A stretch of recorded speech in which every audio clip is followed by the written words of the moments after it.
Hello friends, మీరు ఎంతగానో ఎదురు చూస్తున్న న్యూస్ చెప్పబోయే ముందు ప్లీజ్ మొదటిసారి మన ఛానల్ చూస్తున్న వారైతే మన వీడియోని ఒక్క లైక్ చేసి వెంటనే మన ఛానల్ని సబ్స్క్రైబ్ చేసుకొని పక్కనే ఉన్న బెల్ ఐకాన్ని యాక్టివేట్ చేసి పెట్టుకుంటారైతే అనుకుంటున్నాను. ఇంకా సోది లేకుండా టాపిక్లోకి వెళ్ళిపోదాం.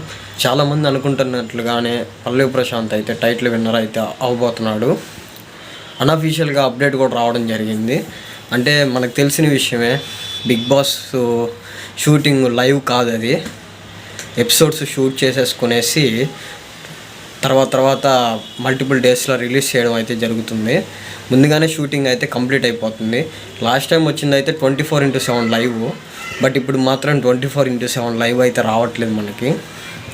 ఇప్పుడు ఎలా జరుగుతుందంటే ఇవాళ రావాల్సింది రేపు రావాల్సింది ఎల్లుండి, అలా అయితే జరగడం జరుగుతుంది. మీ అందరికీ తెలిసిన విషయమే, టీవీలో కూడా అలానే వస్తుంది.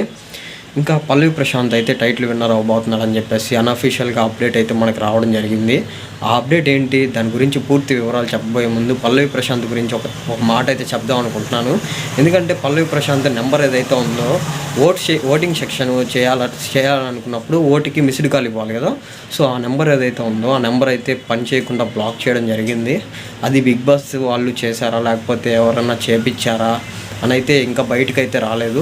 చాలా టెక్నికల్ ఇష్యూ ఏమన్నా వచ్చిందా అని అయితే ఎవరికైతే అలా జరిగిందని చెప్పేసి చాలామంది అయితే ఇన్స్టాగ్రాముల్లో అండ్ యూట్యూబ్లో అండ్ ఎక్కడ పడితే అక్కడ అయితే పల్లవి ప్రశాంత్ గురించి ఇలా జరుగుతుందని చెప్పేసి వీడియోస్ చేయడం జరిగింది. సో అందుకనేసి అక్కడి నుంచి కాల్స్ కలవకపోతేనేమి మేము పల్లవి ప్రశాంత్కి ఎలాగైనా సపోర్ట్ చేస్తామనేసి చాలామంది హాట్స్టార్లో అయితే ఓటింగ్ చేయడం జరిగింది.